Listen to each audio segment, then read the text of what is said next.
नमस्कार, स्वागत है बिहार समाचार में। आइए देखते हैं बिहार की 10 फटाफट बड़ी खबरों को।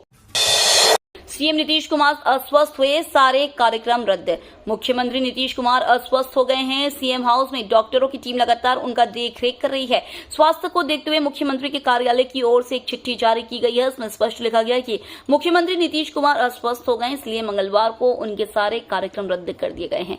बताया जा रहा है सीएम नीतीश पीएम नरेंद्र मोदी के नॉमिनेशन में वाराणसी जाने वाले थे, लेकिन अस्वस्थ होने के कारण अब वह पीएम के कार्यक्रम में नहीं शामिल हो पाए। जमाबंदी के बिना कर सकेंगे जमीन की खरीद बिक्री, हाईकोर्ट के फैसले पर सुप्रीम कोर्ट की रोक। सुप्रीम कोर्ट ने पटना हाईकोर्ट के उस आदेश पर रोक लगा दी जिसमें कहा गया था कि बगैर जमाबंदी व होल्डिंग कायम हुए किसी भी जमीन की खरीद बिक्री नहीं हो सकती। कोर्ट ने इस मामले की विस्तृत सुनवाई के लिए अगली तारीख सितंबर माह में तय की है।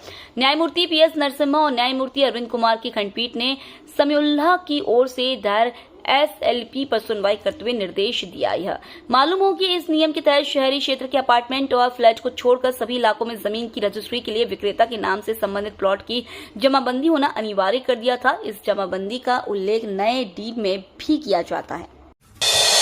पटना में सुशील मोदी का अंतिम संस्कार, नम आंखों से दी लोगों ने विदाई।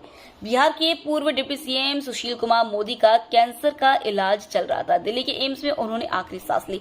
पूर्व राज्यसभा सांसद सुशील मोदी 72 साल के थे। सुशील मोदी के अंतिम संस्कार में पटना पहुंचे बीजेपी के राष्ट्रीय अध्यक्ष जेपी नड्डा ने कहा, बहुत दुख की बात है कि हमारे वरिष्ठ नेता और भाजपा के विचार को आगे बढ़ाने वाले सुशील मोदी हमारे बीच नहीं है। वो मध्य आयु में हमें छोड़कर चले गए। पटना में ही मंगलवार की शाम पूरे राजकीय सम्मान के साथ सुशील मोदी को अंतिम विदाई दी गई। पवन सिंह वापस लेंगे नामांकन, बीजेपी से मिली चेतावनी। बिहार के काराकाट लोकसभा सीट काफी सुर्खियों में। इस सीट पर एनडीए से उपेंद्र कुशवाहा चुनावी मैदान में उतरे हैं, तो वहीं दूसरी ओर भोजपुर एक्टर पवन सिंह ने निर्दलीय उम्मीदवार के रूप में नामांकन दाखिल कर बीजेपी की टेंशन बढ़ा दी है। दरअसल पवन सिंह बीजेपी के सदस्य हैं और बिना पार्टी से इस्तीफा दिए उन्होंने काराकाट सीट से निर्दलीय उम्मीदवार के रूप में नामांकन दाखिल किया है। ऐसे में इतना तो तय है कि बीजेपी जल्द ही पवन सिंह के खिलाफ कोई बड़ा एक्शन लेगी। अब सवाल उठने लगा है कि क्या बीजेपी के एक्शन लेने से पहले पवन सिंह अपना नामांकन वापस लेंगे। इस बीच नीतीश सरकार में मंत्री और बीजेपी नेता प्रेम कुमार ने कहा कि अगर पवन सिंह ने नामांकन वापस नहीं लिया तो कार्रवाई होगी। सरकार का बड़ा फैसला, 28,200 फोन ब्लॉक करने को कहा और 2 लाख सिम की होगी दोबारा जांच। साइबर फ्रॉड पर नकेल कसने के लिए सरकार ने बड़ा फैसला लिया है। डिपार्टमेंट ऑफ टेलीकम्युनिकेशन ने टेलीकॉम ऑपरेटर को निर्देश दिए हैं कि वे 28,200 मोबाइल को ब्लॉक करें। साथ ही इन फोन के साथ कनेक्शन वाले 2 लाख सिम कार्ड का दोबारा वेरिफिकेशन किया जाए। Department of telecommunication, ministry of home affairs और राज्य पुलिस के साथ मिलकर काम कर रहे हैं। इसमें वे साइबर क्राइम और फाइनेंशियल फ्रॉड में गलत तरीके से इस्तेमाल होने वाले टेलीकॉम रिसोर्स को रोकना चाहते हैं। बिहार में दाखिल खारिज अपील के 45.35% मामले लंबित। राज्य में दाखिल खारिज अपील के करीब 45.35% मामले लंबित है। इन मामलों का जल्द से जल्द समाधान करवाने का निर्देश सभी प्रमंडलीय आयुक्त और डीएम को दिया गया है। साथ ही कहा गया है कि भूमि विवाद निवारण अधिनियम 2009 के तहत दाखिल खारिज अपील मामलों के समाधान की निर्धारित समय सीमा 90 दिन तय है।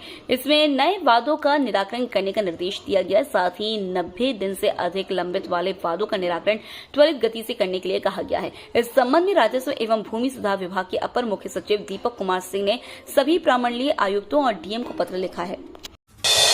गिरिराज बोले, आने वाले दिनों में अंबेडकर की तरह पूजे जाएंगे पीएम मोदी।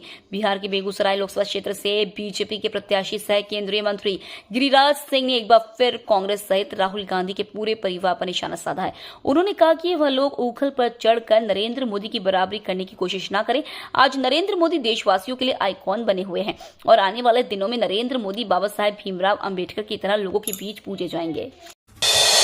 कांग्रेस का पीएम पर हमला, कहा भ्रम पैदा करके वोट लेने की कोशिश हो रही नाकाम। प्रधानमंत्री नरेंद्र मोदी देश में घूम घूम कर झूठ और जुमले का प्रचार प्रसार कर रहे हैं। दिल्ली से चली झूठी गारंटी अब बिहार में दस्तक देने में लगी हुई है। यही कारण है कि बिहार सहित पूरे देश में 7 चरणों के चुनाव में अब हर चरण में बीजेपी की हार हो रही है। ये बातें मुजफ्फरपुर में पहुंचे भारतीय राष्ट्रीय कांग्रेस के राष्ट्रीय प्रवक्ता अजय उपाध्याय ने बीजेपी और मोदी पर निशाना साधते हुए कही। टूट सकता है आरसीबी के प्लेऑफ में पहुंचने का सपना। आरसीबी के प्लेऑफ में पहुंचने की उम्मीदों पर बारिश पानी फेर सकती है। आईएमडी ने बारिश की 62% संभावना जताई है, जबकि आंधी तूफान की 37% संभावना है। इस दौरान 9.3 mm तक बारिश की संभावना है। बारिश की वजह से अगर मैच कैंसिल हुआ तो आरसीबी प्लेऑफ की रेस से बाहर हो जाएगी, क्योंकि सीएसके के पास 15 पॉइंट्स हो जाएंगे। आरा ब्लॉक प्रमुख के बेटे की हत्या, बदमाशों ने मारी 6 गोली। आरा में सदर प्रखंड प्रमुख के बेटे की अज्ञात अपराधियों ने गोलियों से छलनी कर हत्या कर दी है। इस घटना के बाद से पूरे इलाके में दहशत के साथ तनाव का माहौल कायम हो गया है। घटना मुफस्सिल थाना क्षेत्र के सालंगपुर गांव के पास आरा बक्सर 4 लेन 922 की है। मृतक आरा सदर प्रखंड के प्रमुख जयकुमारी देवी का 22 वर्षीय पुत्र अखिलेश पासवान था।